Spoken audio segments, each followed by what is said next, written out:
ನಾನು ಇಲ್ಲಿ ಒಂದು ಹೆಲ್ದಿ ರೆಸಿಪಿ ತೋರಿಸ್ತಾ ಇದ್ದೀನಿ ಟಿಫನ್ನಿಗೆ ಬೇಗನೂ ಆಗುತ್ತೆ. ಏನಪ್ಪಾ ಅಂದ್ರೆ ಒಂದು ಬಾಣಲಿ ಇಟ್ಕೊಂಡು ಸ್ವಲ್ಪ ಎಣ್ಣೆ ಹಾಕೊಂಡು ಅದಕ್ಕೆ ಈರುಳ್ಳಿ ಹಾಕೊಂತಾ ಇದ್ದೀನಿ. ಈರುಳ್ಳಿ ಮತ್ತೆ ಕರ್ಬೇವಿನ ಸೊಪ್ಪು ಹಾಕೊಂಡು ಸ್ವಲ್ಪ ಚೆನ್ನಾಗಿ ಫ್ರೈ ಮಾಡ್ಕೊಂತಾ ಇದ್ದೀನಿ. ಅದೆಲ್ಲ ಸ್ವಲ್ಪ ಚೆನ್ನಾಗಿ ಫ್ರೈ ಮಾಡ್ಕೊಂಡಿದ್ದೆಲ್ಲ ಆದ್ಮೇಲೆ ಇವಾಗ ಟೊಮೊಟೊ 3 ಟೊಮೊಟೊ ರುಬ್ಬಿಟ್ಕೊಂಡಿದ್ದೆ. ಇವಾಗ 3 ಟೊಮೊಟೊನ ಹಾಕೊಂಡು ಅದಕ್ಕೆ ಅದ್ರ ಜೊತೆಗೆ ಶುಂಠಿ ಬೆಳ್ಳುಳ್ಳಿ ಪೇಸ್ಟ್ ಹಾಕೊಂಡಿದ್ದೆ. ಅದನ್ನ ಚೆನ್ನಾಗಿ ಫ್ರೈ ಮಾಡ್ಕೊಂತಾ ಇದ್ದೀನಿ ಹಾಕೊಂಡು. ಅದೆಲ್ಲ ಚೆನ್ನಾಗಿ ಫ್ರೈ ಆದ್ಮೇಲೆ ಇವಾಗ ಆ, ಶುಂಠಿ ಬೆಳ್ಳುಳ್ಳಿ ಪೇಸ್ಟ್ ಹಾಕೊಂಡು ಅದಕ್ಕೆ ಖಾರದ ಪುಡಿ ಮತ್ತೆ ಧನಿಯಾ ಪೌಡರ್ ಹಾಕೊಂಡು ಫ್ರೈ ಮಾಡ್ಕೊಂತಾ ಇದ್ದೀನಿ.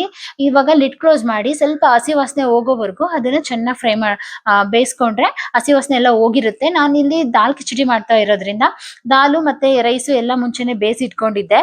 ಇವಾಗ ಅದನ್ನ ಹಾಕ್ಬಿಟ್ಟು ಒಂದ್ ಮಿಕ್ಸ್ ಮಾಡ್ಕೊಂತಾ ಇದ್ದೀನಿ ಚೆನ್ನಾಗಿ. ಅದನ್ನೆಲ್ಲ ಚೆನ್ನಾಗಿ ಮಿಕ್ಸ್ ಮಾಡ್ಕೊಂಡಿದ್ದಾದ್ಮೇಲೆ ಒಂದ್ ಕುದಿ ಬಂದ್ಮೇಲೆ ಅದಕ್ಕೆ ಗರಂ ಮಸಾಲ ಸ್ವಲ್ಪ ಕೊತ್ತಂಬರಿ ಸೊಪ್ಪು ಹಾಕೊಂಡು ಚೆನ್ನಾಗಿ ಮಿಕ್ಸ್ ಮಾಡ್ಕೊಂಡೆ. ಈಗ ದಾಲ್ ಕಿಚಡಿ ರೆಡಿ ಆಗಿದೆ. ಇವಾಗ ಅದನ್ನ ಒಂದ್ ಪ್ಲೇಟಿಗೆ ಸರ್ವ್ ಮಾಡ್ಕೊಂತಾ ಇದ್ದೀನಿ. ಬಿಸಿ ಬಿಸಿಯಾಗಿ ಈ ದಾಲ್ ಕಿಚಡಿ ತಿಂದ್ರೆ ತುಂಬಾನೇ ಚೆನ್ನಾಗಿರುತ್ತೆ. ನಾನು ಇದಕ್ಕೆ ಸ್ವಲ್ಪ ಖಾರ ಅಂದ್ರೆ ಬೂಂದಿ ಖಾರದ ಜೊತೆ ಸರ್ವ್ ಮಾಡ್ತಾ ಇದ್ದೀನಿ. Thank you.